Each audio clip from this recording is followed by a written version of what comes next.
jail last night, down here in Philippi. Yeah. They beat 2 men and brought them in. I thought for sure they'd die. They were not like any of us down here. That's right. They did not curse or sin. One fell down on his knees to pray. The other began to sing hymns.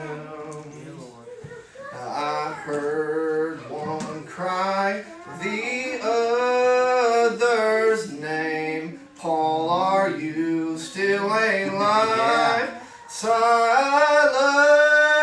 my friend, I thought it would end at that whipping post tonight.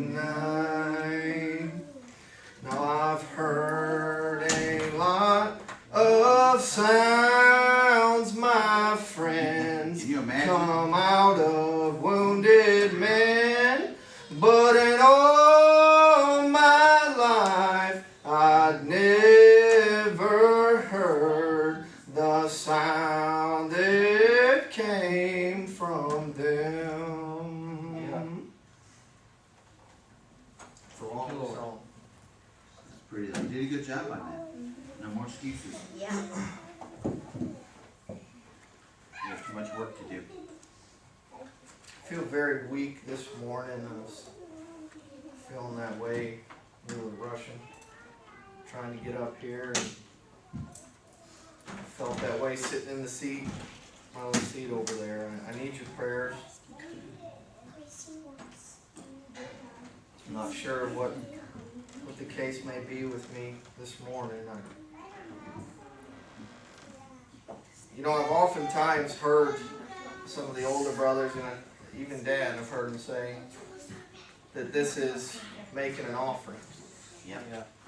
And I thought about that, you know, as a young Living sacrifice. 19-year-old preacher when I started. And hard to believe it was 9 years ago.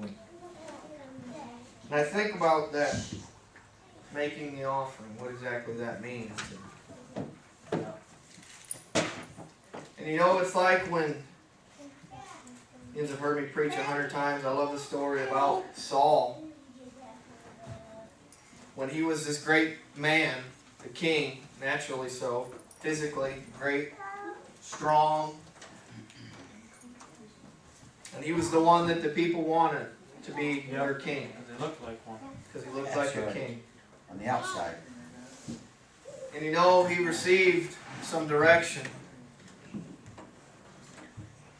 And I believe it was Samuel, if I'm not mistaken, that had told him to go down to this city and you kill it. You kill everything. You wipe it out. But you know, when Saul took his army and he went down there, he saved All some the good the stuff. best of the best. Yeah, he saved the good stuff. He yeah. set it aside. The gold and the best of the cattle and the oxen. Yep. You want to waste them. And you know, when Samuel came walking along, and Saul ran up and met him and said, look what we've done. Look at this great thing that we've done. Yeah, we beat them. And Samuel, knowing, because God had told him, I love what he said, he looked at him and he said, why do I hear the oxen calling? Yeah. Why do I hear the mewing of the lambs? Yeah. And Saul quickly, just like that, condemnation set in. Yep. And he said, but we're going to save these and we're going to sacrifice them to the Lord. He's a quick thinker. Yeah. But you know what I love? What Samuel looked at him and said. He said, Saul, don't you know that obedience is greater than any sacrifice Yeah. that you can make? That's right. And I think about that when I hear the old brothers mention this about getting up and making an offering to the Yeah. Lord, because that's all it is. Yeah. Yep. It's not about me, it's not about Jeremy or any of these other brothers here. It's not by any great sermon that we wrote out. It's not by any magic words that we have for you this morning. All we can do is just get up here and try to make an offering of ourselves. Yeah. If I can get myself out of the way this morning, That's just right. for a minute of time, then I know that it'll be good. Yes, it will. If the Lord will, Just a moment. just for an instant, for a twinkling of an eye, to come down and bless this little church. I've heard it. We have such a little small building here, and there's only a few of us. But listen, that sermon, Brandon, that you preached the other day, listen, I wish this entire world Yeah. I could have heard that sermon Yeah. of people, because there's so much truth in it. Yes. Listen, and you talk about just a handful of God's children. Yeah. Listen, you talk about feeling the Spirit begin to flow and move amongst us that's right. from breast to breast. People like a rushing wind. That's right. To feel it begin to move. Listen, that's what people, that's what I'm looking for this morning. Listen, just a little taste. Listen to that Spirit. People is praying for a minute at a time. Listen, I was reading last night, you know, Brandy, she got called into work last night right at the last second. Listen to me, and you know what, put the kids to bed early, and listen, sat down and started reading a little bit, and I was thinking about people, the great sacrifices that these people made. Listen, I'm not just talking about the Lord. I'm talking about, listen, before he had ever come, these prophets, these men, talking about, sounding an alarm down, giving them a little warning of something coming. Listen, and there was one people named Elisha. You know what? I used to travel hundreds and thousands of miles wherever the Spirit would take him. He'd get out and travel. Listen, and you think about, I didn't have, listen, cars. Most of them didn't even have horses or camels. But they'd, listen, take their staff and head out. Listen, but oh, shame on us. Listen, when we get up, you know what? I think I'll just sleep in. Listen, I think I stayed up a little too late. I'm just going to sleep in this morning. Shame on us. You know, the ball game was on last night. That movie I love was on. Listen, but you know, Elisha was traveling to, listen, a land, and there was a little place along the way. These people would just sleep wherever they could. Listen, but you know what? Was a little Shunammite woman. Listen, her and her husband knew that this man was coming by. Went out to him and begged him, will you come to our little home here and have bread with us and stay with us? Listen, and he did. You know what? Elisha, listen, was a wonderful man. Remember, was the man that asked for a double portion of what Elijah had. Listen to me, and this woman, she could tell there was something about this man, and you know what? It happened that way for a long time. Every time Elisha would pass by, he'd stop at this little woman's house. They'd set him up a little bed.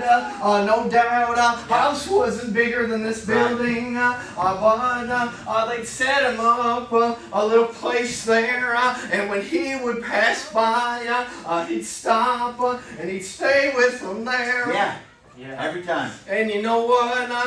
One time, Elisha had a servant that would travel with him. And you know what? He told his servant, you go and ask this woman, listen, what she would have of me.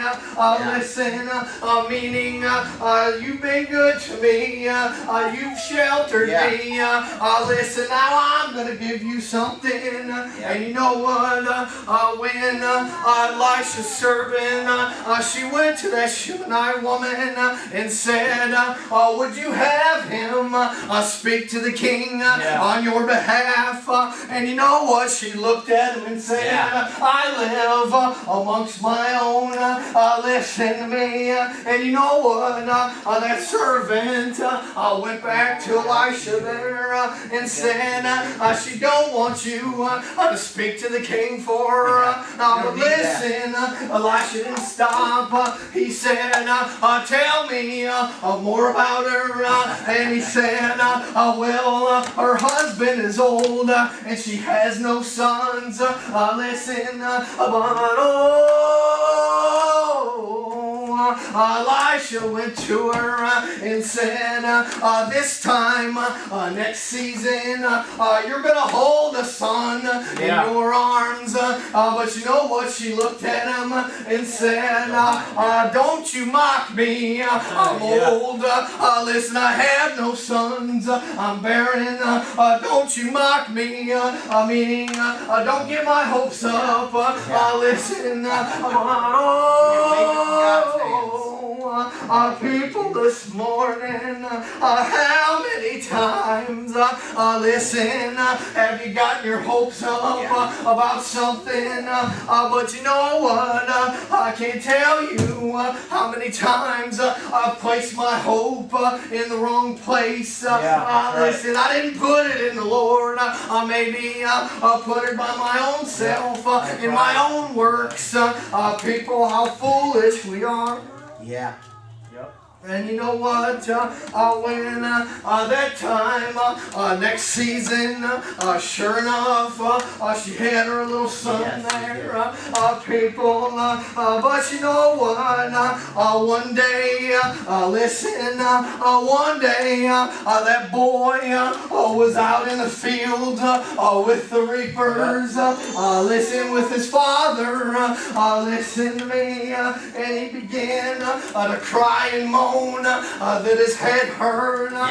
Listen, and the father, he sent that boy with a servant to his mother. And his mother, listen, held him on her knees. Listen, until about noon. And that boy died and left this world. That woman had a choice. Listen, I'm going to wallow in my sorrow. I told that man not to mock me. Don't you get my hopes up. Listen, and she cut off, rent her clothes, and went out and shaved her head. But no, listen, she told her husband, you send me one of the young men.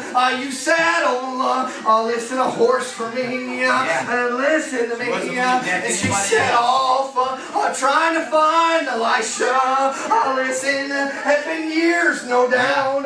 But listen, she started riding across the country. And sure enough, Elisha was traveling along and on a hill. And he looked down and he seen this woman coming. And you know what? That same servant that he had with him.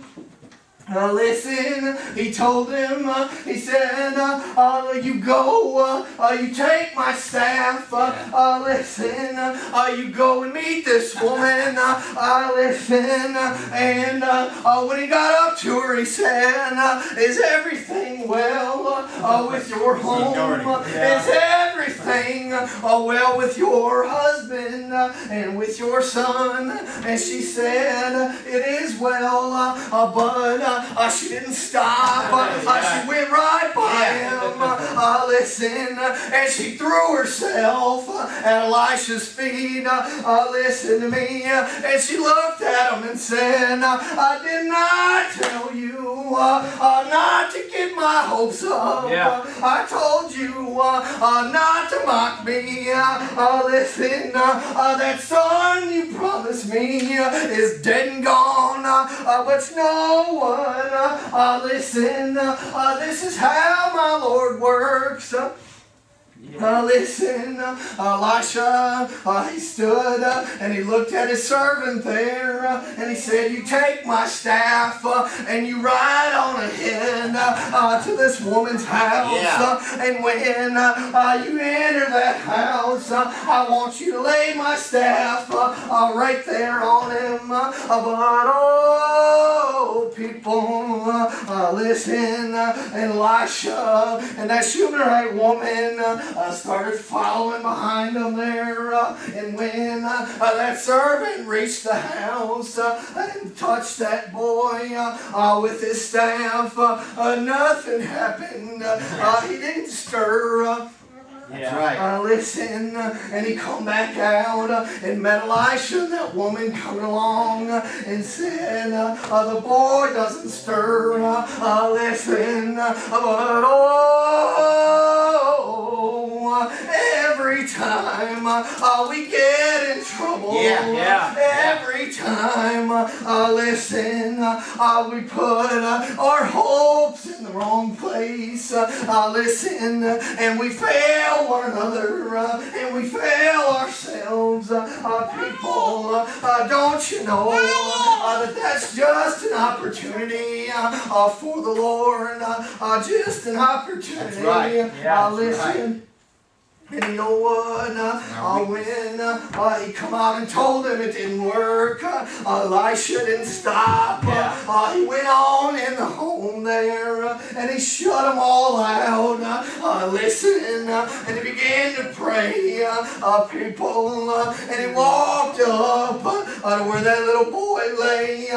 Listen, and he laid on top of him and spread his arms and put his face right on his face, listen, and breathe into him a new life, because his skin began to warm, listen, and the boy opened his eyes, and he sneezed 7 times, but oh, people, Elisha went out and looked at that woman and said, woman, take up thy son, people, one of these mornings, I want to hear my Lord say that, listen, go and get your bride, take up my children and bring them home. The Lord keeps His promises. Yes, He does. The Lord, if you put your hope and your trust in Him, you'll never be let down. I cannot tell you how many times in my life that I feel like I've let not only the Lord down, but my family, my wife, my kids, myself down many times. And that's because God's never let us down. instead of putting my hope in the Lord, I put it in myself. I'm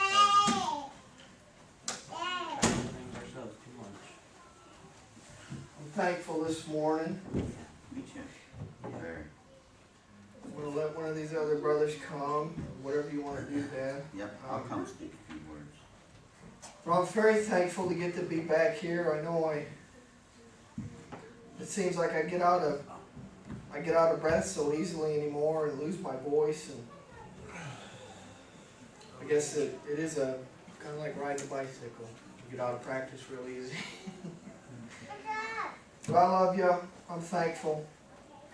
Come on. Well done.